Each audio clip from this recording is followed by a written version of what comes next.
إن الحمد لله نحمده ونستعينه ونستغفره ونعوذ بالله من شرور أنفسنا ومن سيئات أعمالنا من يهده الله فلا مضل له ومن يضلل فلا هادي له وأشهد أن لا إله إلا الله وحده لا شريك له وأشهد أن محمدا عبده ورسوله أما بعد. طيب. Donc toujours dans l'explication du livre de l'unicité, Kitab al-Tawhid, على إعانة المستفيد على دلة التوحيد de notre cheikh Al-Fawzan, hafidhahullah. Nous sommes toujours dans le chapitre numéro 24. Et on avait commencé à expliquer les deux premiers. Alors, dans le premier cours, on avait expliqué la Muqaddima. Le Cheikh Al-Fawzan nous avait fait une petite introduction importante concernant la sorcellerie. Puis, dans le deuxième cours, on avait commencé à expliquer la parole de l'auteur Cheikh Al-Islam Muhammad ibn Abd al-Wahhab avec les deux versets du début du Matn. وَلَقَدْ عَلِمُوا لَمَنِ اشْتَرَاهُ مَا لَهُ فِي الْآخِرَةِ مِنْ خَلَاقٍ. Et le deuxième verset يُؤْمِنُونَ بِالْجِبْتِ وَالطَّاغُوتِ. Donc on avait expliqué avec Cheikh Al-Fawzan ces deux versets. Puis également la parole de Jabir radiyallahu anhu qui nous dit les Tawarites, qui sont le pluriel de Tarot, sont les devins chez qui Satan descendait dans chaque contrée sans trouver un.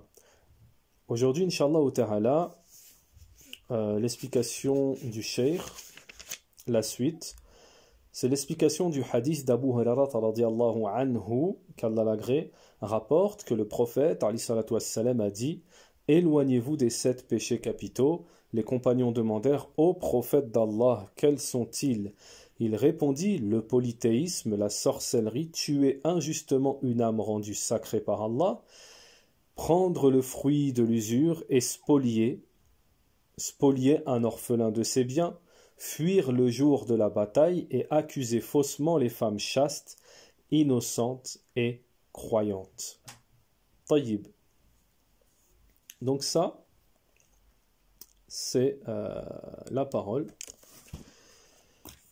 de l'auteur que le Cheikh Al-Fawzan hafidhahullah, incha'Allah ta'ala, va nous expliquer. Alors avant de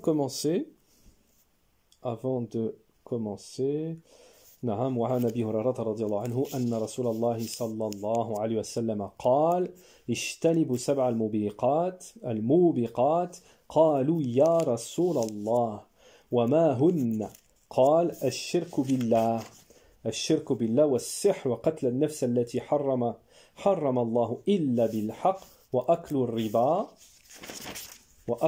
وأكل المال اليتيم وتولي يوم الزحف وقذف المحسنات الغافلات المؤمنات. نعم. طيب.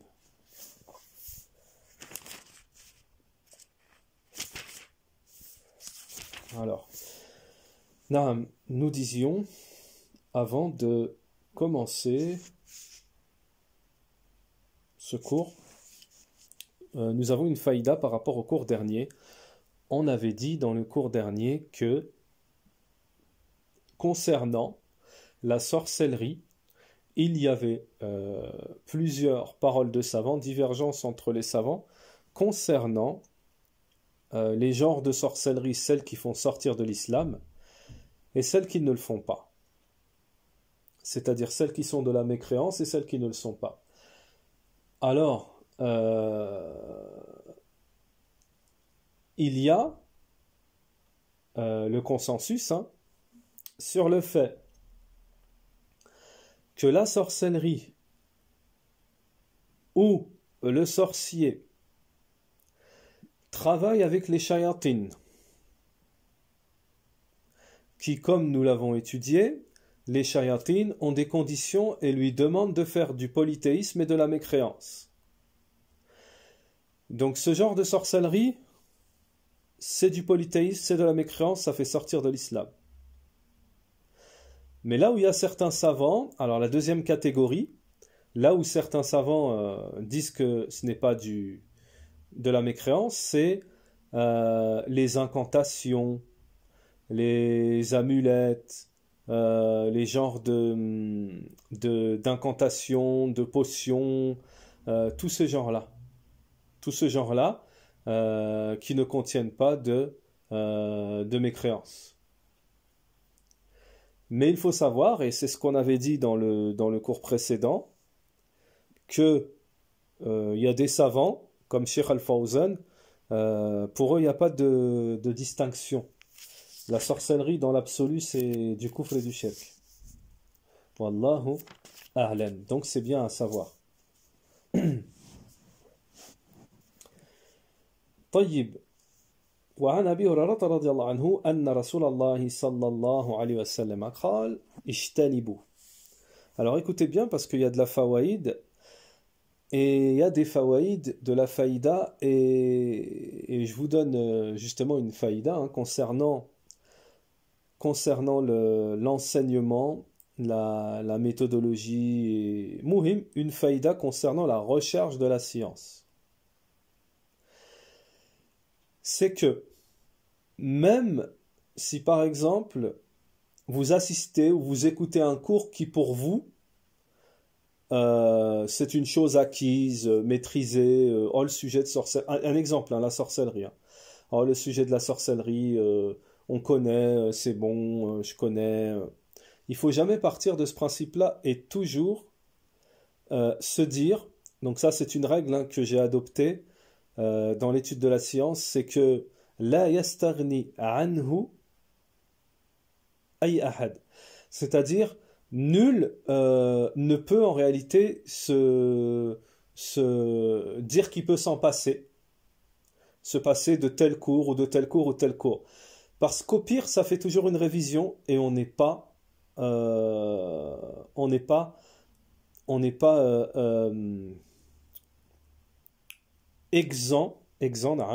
n'est pas exempt nul n'est exempt de révision. Vous voyez les savants, il finit Kitab Tawhid, il recommence, il fait Kitab Tawhid, il finit Thalathat al-Usul, il recommence, il fait Thalathat al-Usul, il recommence, jusqu'à ça devient, il connaît le livre par cœur. Donc ça c'est une première chose. Et la deuxième chose, c'est que dans un cours quel qu'il soit, même si on pense qu'il est maîtrisé, il y a toujours une faïda qu'on va dire, ah ça je savais pas. Il y a toujours une faïda à prendre. Donc c'est juste quelque chose que j'ai voulu partager avec vous. Parce que c'est quelque chose d'important. Il nous arrive même à nous d'assister à des cours ou d'écouter des cours où on pourrait dire non, c'est un sujet, on l'a fait et refait, mais non, il y a toujours une faïda à laquelle on ne s'attendait pas et c'est une faïda en plus. Et comme vous le savez, on n'est pas exempt de fawaïd. Parce que si, par exemple, nous, en tant que enseignants, prêcheurs, en tant que transmetteurs, on partait de ce principe, on passerait à côté de beaucoup de fawaïd et peut-être qu'aujourd'hui, il y a des fawaïd dont on ne serait pas capable de vous les apporter. On ne serait pas capable d'apporter ce peu de fawaïd qu'on apporte à chaque fois. Tel savant a dit, tel savant, tiens, sur tel sujet, il y a ça, il y a ça. Pour vous faire, déjà, vous, ça vous fait gagner du temps de recherche, ça vous fait gagner beaucoup de temps dans beaucoup de domaines. Beaucoup de temps dans beaucoup de domaines. Et ça doit être une des caractéristiques du bon prêcheur. C'est du prêcheur utile, c'est de faire gagner du temps aux gens. De faire gagner du temps aux gens. Et ça, c'était une des qualités et c'est une des qualités de nos grands savants, Cheikh Al-Uthaymin, dans ses cours, lorsqu'il dit il y a une question ici que l'on peut se poser, et hop, il répond à la question, il traite la question, parce qu'il sait que beaucoup de gens, dans ce sujet, ou dans ce domaine, ou dans ce chapitre, ou dans ce dalil, ont souvent posé la même question. Donc il nous fait gagner du temps, et il pose la question lui-même dans son cours, et il y répond avant que les gens, une heure après, une semaine après, tiens, il y a ça, j'ai pensé à ça, Cheikh, et il t'a déjà fait gagner le temps parce que pendant son cours, il a anticipé la question et la réponse. C'est un exemple. C'est un exemple. Taïb. Donc, le cheikh, l'auteur, nous mentionne la parole d'Abi Huraira, qui est la parole du messager d'Allah, qui nous dit: éloignez-vous des sept péchés capitaux, qui font périr les gens, qui font perdre les gens. Alors, les sept, ce sont les sept désobéissances, nous dit Cheikh Al-Fawzan. Les sept as-saba', c'est-à-dire les sept désobéissances. Al-mubiqat, Cheikh Al-Fawzan nous dit en arabe al-muhalikat, c'est ce qui fait périr, c'est ce qui fait égarer, c'est ce qui fait perdre les gens. Donc le prophète, alayhi salatu wassalam, nous a demandé de nous éloigner. Et le terme qu'a employé, alors ça c'est très important, c'est une faïda importante pour vous, pour nous tous. C'est le terme qu'a employé en arabe le prophète, alayhi salatu wassalam, qui est ishtanibu al-ishtinab. Ishtanibu min al-ishtinab. Donc il a employé ce terme, le verbe ici ishtanibu, c'est-à-dire qu'on traduira en français éloignez-vous, mais en réalité les savants disent que ce terme ishtanibu c'est encore plus vaste et encore plus fort que le fait de s'éloigner. Cheikh Al-Fawzan, justement, à propos de ce terme, nous dit c'est encore plus vaste que de dire ne faites pas telle chose. Parce que al-istinab, l'éloignement, ici le terme al-istinab dans la langue arabe, c'est-à-dire délaisser quelque chose et même délaisser les causes qui mènent à cette chose. Le terme istinab ici, il signifie non seulement, donc ça ne veut pas dire juste éloigner. Le terme istinab ici en arabe, et il fait allusion aux 7 péchés capitaux, ce terme istinab, Cheikh Al-Fawzan nous dit qu'il signifie non seulement tu dois délaisser une chose, mais tu dois délaisser les causes qui mènent à cette chose.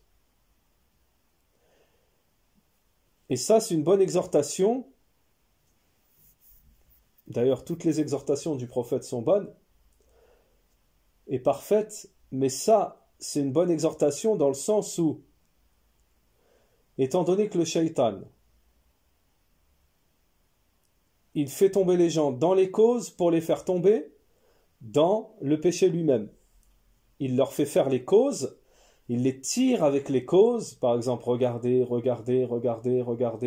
ce qu'il ne faut pas, jusqu'à boum, il est tombé dans le grand péché. Le shaitan, il passe par là. Mais là, le prophète, il nous a dit ishtanibu. Ça veut dire, même les causes, tu dois t'en éloigner. Et une autre faïda, entre parenthèses, que nous vous apportons, c'est, rappelez-vous du verset avec Ibrahim, qui est connu, où Ibrahim, alayhi salam, demande pour lui et sa descendance, d'être éloigné du polythéisme. وَجَنُبْنِي وَبَنِيَّ أَن نَعْبُدَ الْأَصْنَامِ. Et éloigne-moi et ma descendance de l'adoration des statues, des idoles. Donc, regardez ici dans ce verset, il a, Ibrahim, employé le terme ishtinab, ou djenoubeni. Djenoubeni. Et les savants disent ce terme ishtinab, c'est le fait de mettre une distance entre toi et la chose. C'est que toi, tu es d'un côté et tu mets la chose loin d'un autre côté. C'est ce que disent les savants concernant cette expression. Donc c'est très important. Puis Cheikh Al-Fawzan nous dit قالوا يا رسول الله وما هن. Donc comme à l'habitude, comme vous le savez, lorsque le prophète alayhi salatu wassalam mettait en garde contre quelque chose,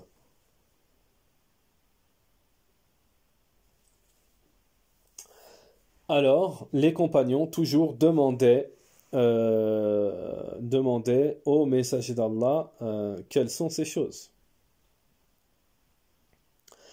Cheikh Al-Fawzan hafidhahullah nous dit, ils ont donc questionné le messager d'Allah alayhi salatu wassalam, quelles étaient ces 7 choses, quelles sont ces 7 choses dont le prophète alayhi salatu wassalam a demandé de s'éloigner. Et je répète, le terme éloigner, c'est vraiment pour traduire en fait.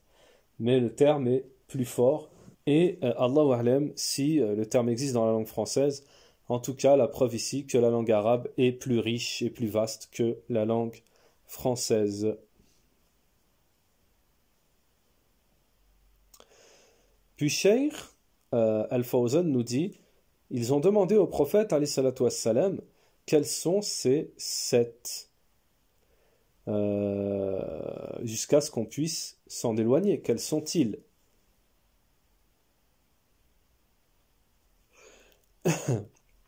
Puis, Cheikh Al-Fawzan nous dit parce que la personne, il n'est pas possible qu'elle s'éloigne de quelque chose sans la connaître. Il n'est pas possible qu'elle s'éloigne de quelque chose sans la connaître. Alors, une petite parenthèse, une faïda ici, pour tous ceux qui disent oui, on n'a pas besoin d'apprendre le tawhid, et ça existe, hein, les frères musulmans, les sectes, les tablirs, etc. On n'a pas besoin d'apprendre toutes les formes de shirk, passer notre vie à apprendre les genres de shirk, etc. Mais ceci est une erreur monumentale dans le sens où Allah subhanahu wa ta'ala demande déjà d'apprendre le tawhid. Fa'lam annahu la ilaha illallah. Sache qu'il n'y a de divinité en vérité à part Allah. Allah Ta'ala قد قدم العلم قبل القول والعمل. Allah Ta'ala a fait précéder la science avant les œuvres, avant la parole et l'action, ce qui veut dire qu'il faut apprendre. Et Allah subhanahu wa ta'ala a envoyé Jibril, et la première chose que Jibril a enseigné au prophète alayhi salatu wassalam, c'est apprends, lis. Iqra, lis, apprends. Bismi rabbika alladhi khalaq. Tayyib, au nom de ton Seigneur qui t'a créé. Donc ceci est batil. Et comment des gens qui n'ont pas appris tous les genres de shirk, les pièges du polythéisme, etc., pourront s'éloigner du polythéisme. Et on le voit bien que ce sont, la plupart du temps, et même à 100%, ce sont toujours ces gens qui ont ce genre d'ambiguïté et de négligence, ce sont eux qui sont tombés dans le polythéisme. Comme les soufis, spécialistes du polythéisme, comme les associateurs, comme les etc., qui sont les spécialistes du polythéisme. Et bien sûr, les frères musulmans, les Ikhwan muslimin, ils ont des formes, ils entrent dans des formes de polythéisme. Na'am. Déjà, ils ont de gros manques, comme on l'a dit dans certains cours de Tawhid dans Qawl Mufid, dans l'explication de La ilaha illallah de Cheikh Al-Fawzan, pour ceux qui veulent y retourner. On a expliqué les sectes, les groupes qui ont un manque et qui ont une déviance dans l'attestation de La ilaha illallah. Et vous trouverez les frères musulmans qui remettent en cause la subdivision du tawhid en 3 catégories. Et qui disent que la catégorie, le tawhid, c'est adorer Allah dans sa création. C'est plutôt, unifier Allah dans sa création. Hein. Ifradullahu bil khalq. Wa naham. Et on sait que ça, c'est le tawhid des associateurs. Quraysh, hein, tout le monde sait ça. Le tawhid qui fait entrer dans l'islam, c'est l'unicité de la d'adoration, de la divinité. Donc nous ne disons pas que c'est dans l'absolu qu'ils ont tous ça, mais leur doctrine, c'est que le tawhid n'est pas une priorité, il faut apprendre l'arabe, etc., etc. Et beaucoup de gens ont des manques, parmi les frères musulmans, des manques, des gens qui disent il faut réunir les religions, on est tous des frères, etc. Vous savez très bien que ça, c'est un problème, ça rentre dans le manque et les déviances dans le tawhid. Naham. Tayyib. Donc, Cheikh Al-Fawzan nous disait il nous disait, on ne peut pas s'éloigner de quelque chose si on ne le connaît pas, on ne l'a pas appris.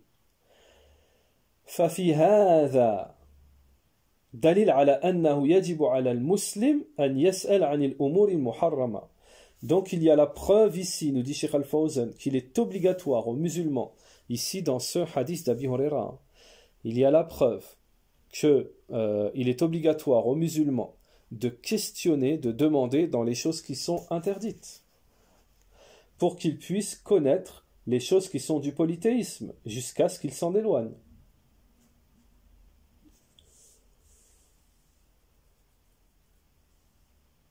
Alors, regardez ce que nous dit Cheikh Al-Fawzan, hafidhahullah. Il y a des gens qui disent apprenez aux gens l'unicité, le tawhid, et délaissez les paroles sur le polythéisme et les paroles sur les déviances. Apprenez-leur, enseignez-leur uniquement le bien. Voilà. Et ne leur éclaircissez pas le polythéisme et les choses interdites. Donc, وهذا خداع من الشيطان. Cheikh Al-Fawzan nous dit ça, c'est une tromperie du diable, du shaitan. لأنه لابد أن يعرف الإنسان الخير ويعرف الشر. من أجل أن يعمل بالخير ويترك الشر. Alors ceci, nous dit Cheikh Al-Fawzan, est une tromperie du shaitan. Parce que il faut que la personne connaisse le bien et qu'elle connaisse le mal pour qu'elle puisse œuvrer du bien et délaisser le mal. Allah Ta'ala a fait précéder, écoutez bien, ça c'est une faïda pour ceux qui ne le savent pas, dans le tawhid. Allah Ta'ala a fait précéder la mécréance au tarout, donc au shaitan et tout ce qui est adoré en dehors du shaitan, tout ce qui est, adoré en dehors d'Allah. Allah Ta'ala a fait précéder la mécréance au tarout sur la foi en Allah. Allah Ta'ala dit dans le Coran, فَمَنْ يَكْفُرْ بِالطَّاغُوتِ وَيُؤْمِنْ بِاللَّهِ فَقَدْ اسْتَمْسَكَ الْعُرْوَةِ الْوُثْقَى. Celui qui mécroit au tarout et croit en Allah se sera certes accroché, attrapé, lance la plus solide. وَكَيْفَ يَكْفُرْ بِالطَّاغُوتِ. Et comment peut-il mécroire au tarout sans qu'il n'en ait connaissance? Cheikh Al-Fawzan nous dit il faut absolument que la personne apprenne la mécréance. Elle connaisse qu'est-ce que la mécréance, les genres, les branches, etc. Qu'est-ce qui y mène. Sinon, parce que sinon, s'il ne connaît pas ces choses-là, il pensera que c'est du bien, qu'elles sont bien. Alors, nous allons vous apporter, Inch'Allah Ta'ala, une faïda en plus concernant ce sujet, avant de passer à la parole suivante de l'auteur, que va nous expliquer Cheikh Al-Fawzan, c'est-à-dire le premier parmi les péchés capitaux, les 7 mentionnés ici. Également, pour ceux qui n'ont pas très bien assimilé, on va rajouter un dalil et vous expliquer. Si vous regardez la parole de Tawhid, la parole de l'unicité, qui est La ilaha illallah. Cette parole de l'unicité, comme vous devez le savoir, est constituée de 2 piliers. Ruknayn. Une négation et une affirmation. La ilaha, donc il n'y a pas de divinité. Il n'y a pas de divinité, c'est ça que ça veut dire. La ilaha, il n'y a pas de divinité, donc ça on appelle ça une négation. C'est la négation de tout ce qui est adoré en dehors d'Allah. Nafiyan jami'an ma yu'bad min dunillah. On est d'accord. Et la deuxième, c'est l'affirmation illallah, sauf Allah. On appelle ça une affirmation. L'affirmation de l'adoration d'Allah, seul, sans associé. Musbitan ibadatullahi wahdahu la sharika la. C'est donc l'affirmation de l'adoration d'Allah, seul sans associé. Alors si vous regardez négation, affirmation, on est bien d'accord. Eh bien vous constaterez, et c'est ce que disent les ulama, mais vous constaterez ce que je vous amène, ce que nous vous amenons à constater, c'est que regardez, Allah subhanahu wa ta'ala a commencé par la négation, avant l'affirmation. Tu dois te débarrasser de tout polythéisme avant de venir mettre le tawhid. Et il y a un autre dalil sur ça, c'est la sunna d'Allah subhanahu wa ta'ala. Il y a un autre dalil sur ça, dans Surat al-Muddathir. Dans Surat al-Muddathir. Lorsqu'Allah subhanahu wa ta'ala demande au prophète de se purifier du polythéisme. En premier, enlève tout, on doit se purifier du polythéisme et ensuite on met le tawhid. Donc, ici, c'est la première faïda. La deuxième faïda, c'est que, pour ceux qui disent non, le shirk, etc., Allah Ta'ala t'a demandé en premier de t'occuper de tout ce qui est polythéisme. Ça veut dire qu'en premier, tu dois connaître, apprendre le polythéisme. En même temps que le tawhid. Tayyib, il y a un ordre. Également, la parole de la ilaha illallah est un dalil que l'un ne va pas sans l'autre. L'un ne va pas sans l'autre. On ne dit pas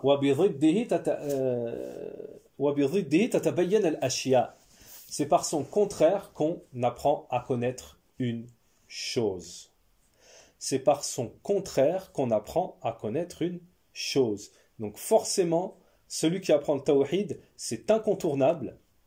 Ils sont indissociables l'un de l'autre. Il doit apprendre les formes de polythéisme. Et vous avez la preuve également, le hadith de lorsque Hudayfa ibn al-Yémen demandait au prophète,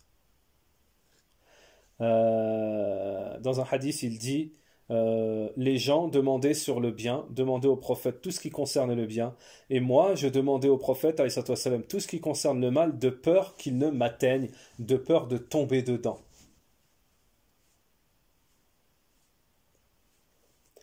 Donc ceci est un dalil également, une preuve que c'est une ambiguïté et c'est une khid'a, comme l'a dit ici Cheikh Al-Fawzan, du shaitan, une tromperie du shaitan, que de ne pas étudier tout ce qui concerne le polythéisme.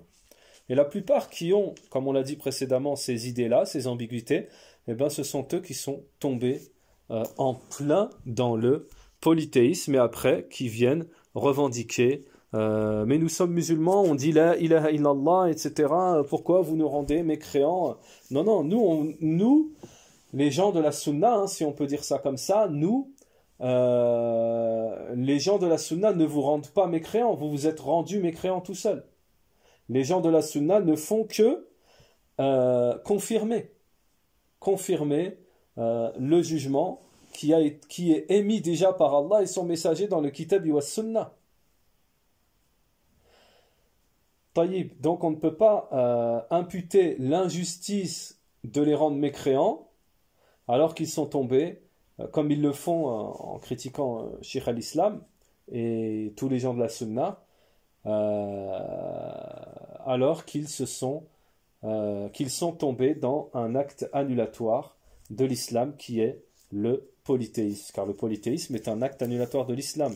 Donc comment ne pas chercher à apprendre et à connaître tout ce qui concerne le polythéisme alors qu'on sait que c'est un acte annulatoire de l'islam. Inna Allah la yaghfiru an yushraka bihi wa yaghfiru ma duna dhalika liman yasha.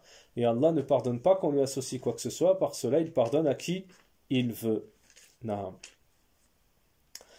Cheikh Al-Fawzan hafidhahullah nous dit qala ash-shirku billah Donc, le premier polythéisme mentionné, c'est l'association à Allah subhanahu wa ta'ala. Cheikh Al-Fawzan nous dit, cela, le polythéisme, est le plus grand des péchés. Est le plus grand des péchés. Wa a'azim al-mubiqat. Le plus grand des péchés, la plus grande chose qui perd les gens, qui égare les gens. Wa a'azim al-dhunub usiyallahu bihi. Et c'est le plus immense péché sur lequel on a désobéi à Allah Ta'ala. Wa ma huwa ash-shirk. Cheikh Al-Fawzan, à la suite de cela, nous pose la question wa ma huwa ash-shirk, alors qu'est-ce que le polythéisme? Point d'interrogation. Cheikh Al-Fawzan, hafidhahullah, nous dit le polythéisme, c'est l'association dans l'adoration à autre qu'Allah. C'est l'association d'Allah, c'est plutôt l'association dans l'adoration à autre qu'Allah Jalla wa Ala. Je répète une troisième fois, Cheikh Al-Fawzan nous dit Ash-shirk huwa ibadatun ghayrullahi Jalla wa Ala. C'est l'adoration d'autre qu'Allah. C'est le polythéisme, c'est l'adoration à autre qu'Allah. Bi an yasrifa lahu shay'an min al-ibadati. C'est le fait de vouer quoi que ce soit parmi les adorations, ou bien l'invocation, ou bien la demande de secours, comme le fait de dire « Oh, un tel,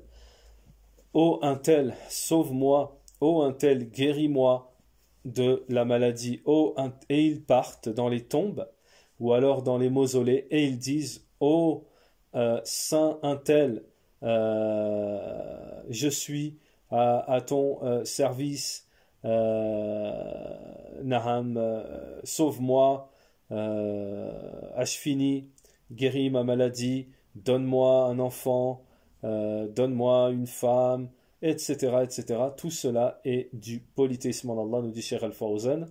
لأنه عز وجل لأنه دعا لغير الله, car ce sont des invocations à autre, voué à autre qu'Allah subhanahu wa ta'ala. Et on sait que l'invocation est une adoration qui doit être vouée exclusivement à Allah subhanahu wa ta'ala. كذلك الذبح لغير الله ذبح لغير الله, également le sacrifice pour autre qu'Allah, qui est une adoration qui ne doit être vouée exclusivement à Allah le Très-Haut.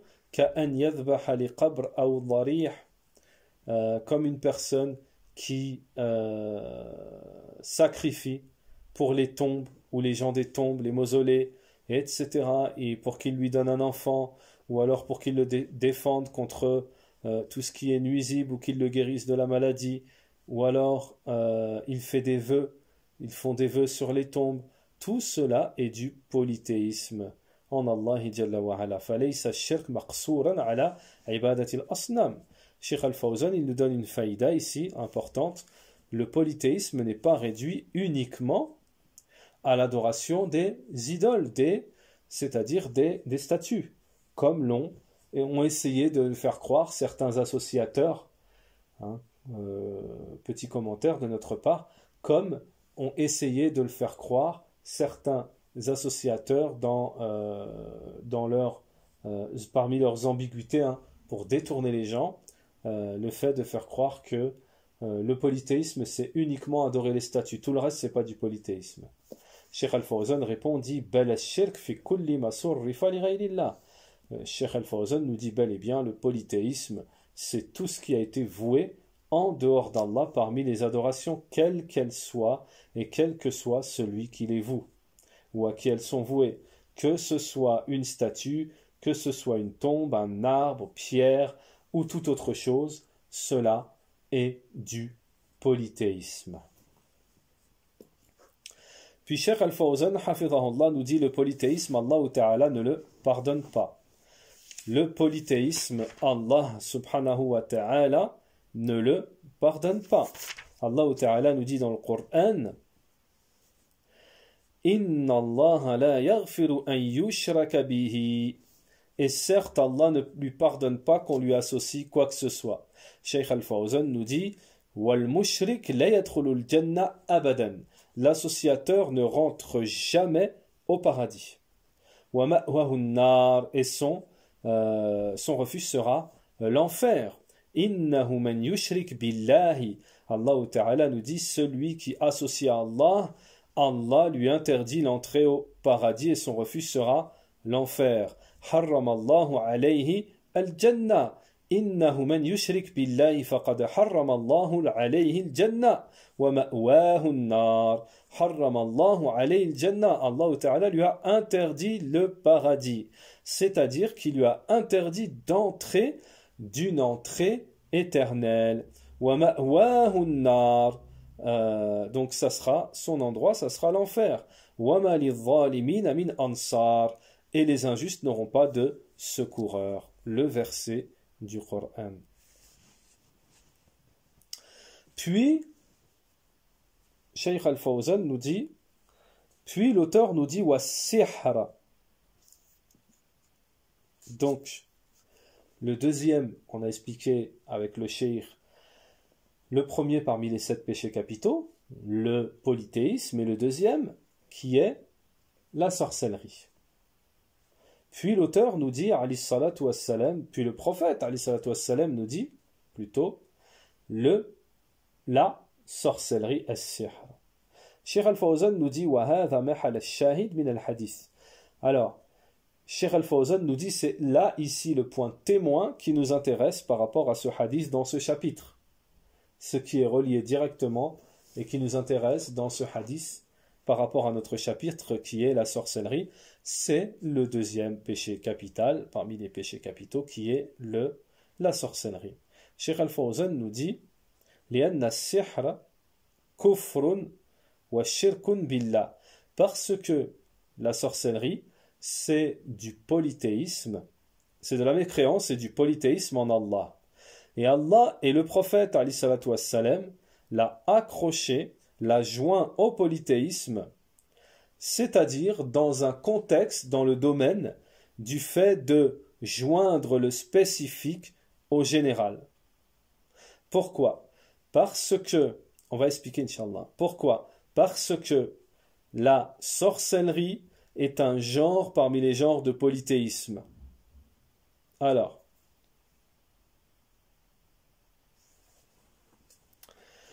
si on pose la question, pourquoi dans le hadith, le prophète, alayhi salatu wassalam, en premier a mentionné le polythéisme et en deuxième il a mentionné la sorcellerie, sachant que la sorcellerie, alors que la sorcellerie elle fait partie du polythéisme. Pourquoi la citer? En deuxième, elle fait partie de la sorcellerie du polythéisme. Alors, comme nous l'a dit Cheikh Al-Fawzan ici, c'est histoire de citer ce qui est général d'abord. Alors, ce qui est général, c'est le polythéisme, ça englobe tout. Le polythéisme, ça englobe aussi bien la sorcellerie, l'adoration des tombes, l'adoration des idoles, l'adoration, c'est général. Et la sorcellerie, c'est spécifique, c'est un genre. C'est un genre de polythéisme, de mécréance. Il fait partie, il a un genre qui entre dans le polythéisme. Donc le premier, on a cité le général, et le deuxième, la sorcellerie, deuxième péché capitaux, on a cité le spécifique, un genre. Taïb. Et dans les règles de jurisprudence, parmi ulama al-usul, dans les règles de jurisprudence, dans la religion, ce qu'on vient d'expliquer là, le général et le particulier, ça se dit en une phrase, c'est une règle, comme nous l'a dit Cheikh Al-Fawzan hafidhahullah, lorsqu'il nous dit وَعَطْفَ عَلَى الشِّرْكِ مِنْ بَابِ عَطْفَ الْخَاص عَلَى الْعَامِ. Le fait de joindre le polythéisme, de mentionner le polythéisme et la sorcellerie en même temps, dans un même contexte, c'est le fait de joindre le général au spécifique. Le général au particulier, au spécifique. On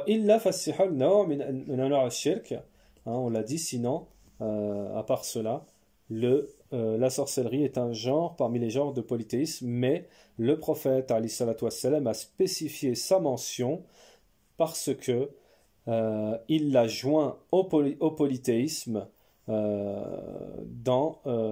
pour joindre le spécifique au général. C'est-à-dire pour que l'on prête une attention dans le fait de s'en éloigner, pour que l'on prête une grande attention à s'en éloigner.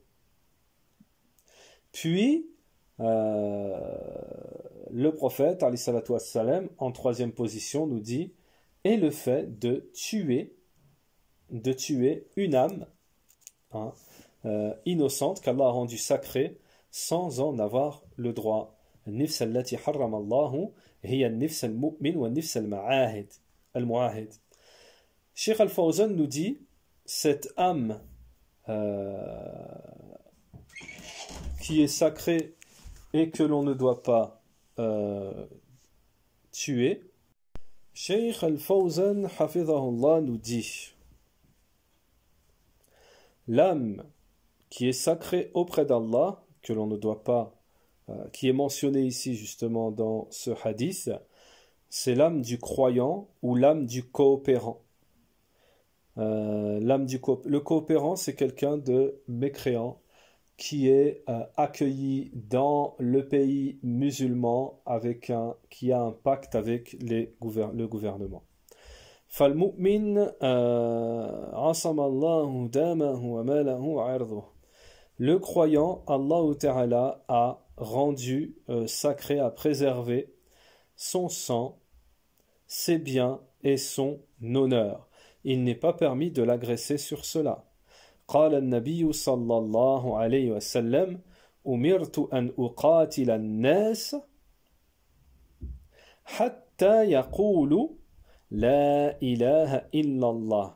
Il m'a été ordonné de combattre les gens jusqu'à ce qu'ils disent La ilaha illallah. Et lorsqu'ils l'ont dit, leur bien, leur sang et leur honneur devient sacré, sauf lorsque c'est de droit. Wa hisabuhum ala Allah, et leur jugement appartient à Allah Azza wa Jal.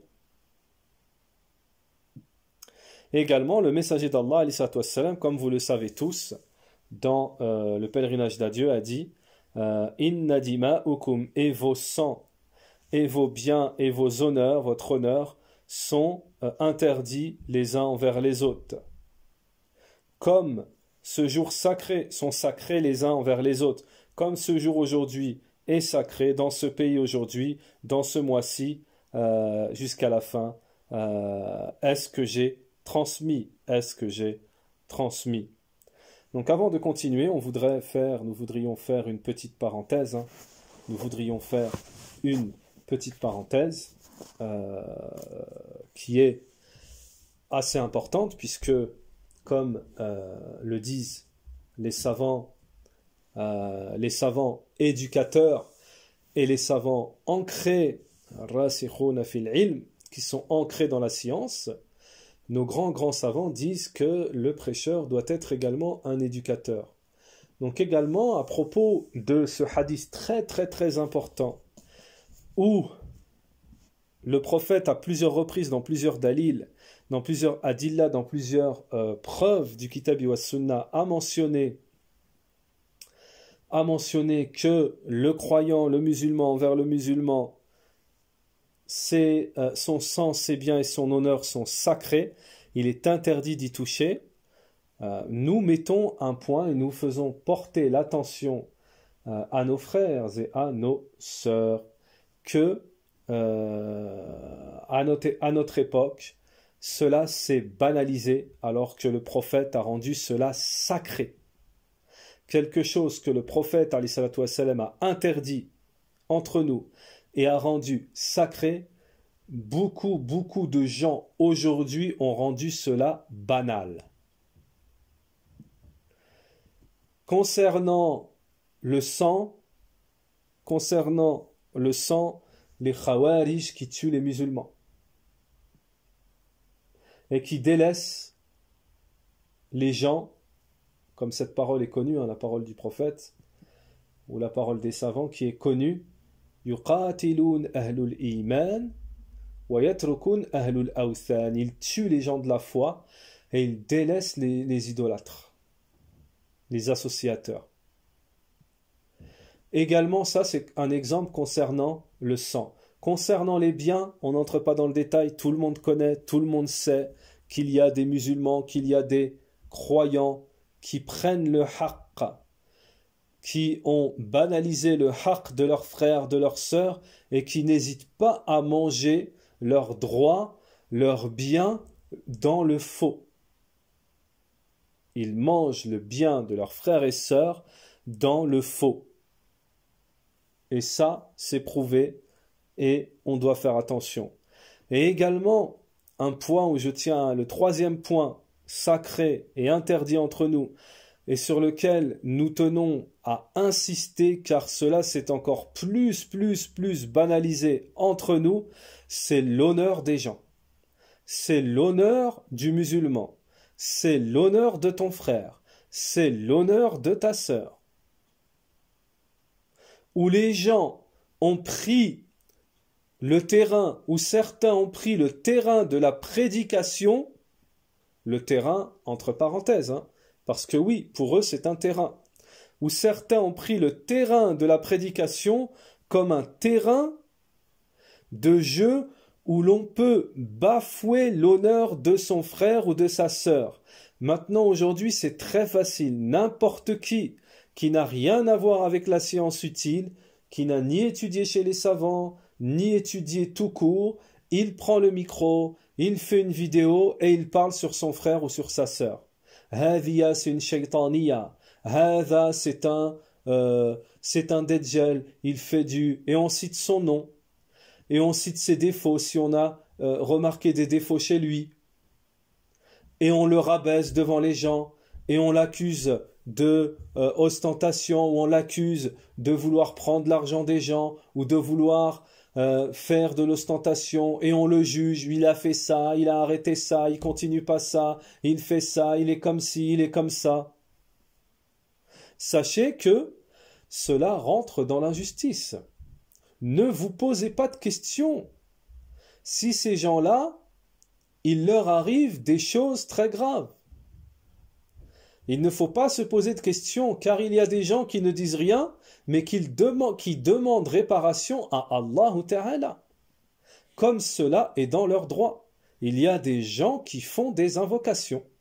Lorsque leur droit, leur irduhum, leur honneur est bafoué devant les gens en plein public, ce qui n'est pas permis, ce qui est interdit dans la religion, alors ils demandent réparation à leur Seigneur, à Allah subhanahu wa ta'ala. Et ensuite les gens viennent s'étonner.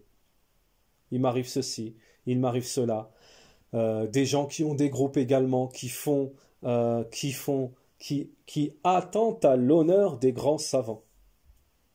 L'honneur des grands savants, des héritiers des prophètes. Le prophète alayhi wassalam a interdit cela à un moment propice pour que justement, il est mort peu après, alayhi salatu wassalam, il est mort peu après. Ce sont parmi ses dernières paroles. Attention, entre vous, votre sang, vos biens et votre honneur. Et aujourd'hui, c'est devenu banal. Désobéissance au prophète, alayhi salatu wassalam. Des gens croient qu'ils sont sur la vérité en prenant le micro devant tout le monde, ce qui est interdit. Et attention, on y voit dans cette action un deuxième parmi les grands péchés. Enfin, parmi les péchés. On y voit un deuxième parmi les péchés. C'est carrément de la médisance et de la colportation. Du colportage, pardon. Non seulement on atteint à l'honneur de son frère, mais en plus on fait de la médisance et on colporte. Parce que si en public on cite un défaut de notre frère, ou une erreur qu'il a fait, ou une soi-disant défaut, une soi-disant erreur, parce que c'est notre propre vision. Mais quelle est la vision du Kitab wa Sunna? Et avez-vous lu dans le cœur de votre frère? Est-ce que vous lisez dans le cœur de votre frère pour savoir al-muhim? On appelle ça, lorsque on mentionne son frère en public de ce qu'il n'aurait pas aimé et en citant ses défauts, des défauts personnels ou en interprétant son intention ou quoi, ça s'appelle du reiba. Ça s'appelle de la médisance et du colportage. Parce que même si on veut le conseiller, le conseil est en privé. Le conseil doit se faire en privé.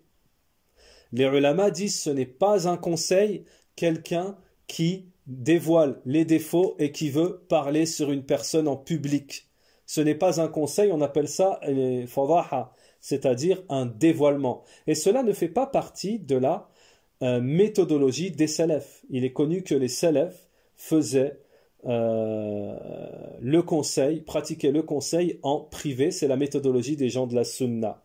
Donc voilà, juste pour vous informer qu'ici, ce dont parle le prophète et fait allusion parmi les 7 grands péchés capitaux, fait allusion Cheikh Al-Fawzan, une chose qu'on a complètement banalisée aujourd'hui, c'est de juger l'autre et de parler sur son honneur. Et ça devient trop monnaie courante. Alors attention, ne pas faire l'amalgame avec les gens de la sunna qui parlent sur les gens de l'innovation. Ça, c'est une obligation et c'est un combat dans le sentier d'Allah. Mais de parler sur ton frère de la sunna ou sur ton savant de la sunna comme ça en public, en dévoilant des erreurs, des soi-disant erreurs, etc., ça, c'est atteinte à son honneur et c'est du reiba et de la namima et c'est certainement pas la voie des salaf. Naham. Et les preuves sont là. Les preuves, on pourrait les citer pendant 1 heure. Et pour ceux qui veulent un petit aperçu, vous pouvez revenir aux 3 vidéos, aux 3 éclaircissements que nous avons fait sur la voie des salafs tout récemment. Taïb, donc nous allons, Inch'Allah, nous arrêter ici. On continuera, Inch'Allah ta'ala, terminer cette parole de Cheikh Al-Fawzan dans le cours suivant. Rappelons-nous seulement que nous nous sommes arrêtés. Fal-mu'min harramallahu, le croyant, il lui est interdit de tuer sans, ou de combattre, de tuer sans en avoir, sans que ce soit un droit légiféré. Légiféré. سبحانك اللهم وبحمدك وأشهد أن لا إله إلا الله وأستغفرك وأتوب إليك. نعم.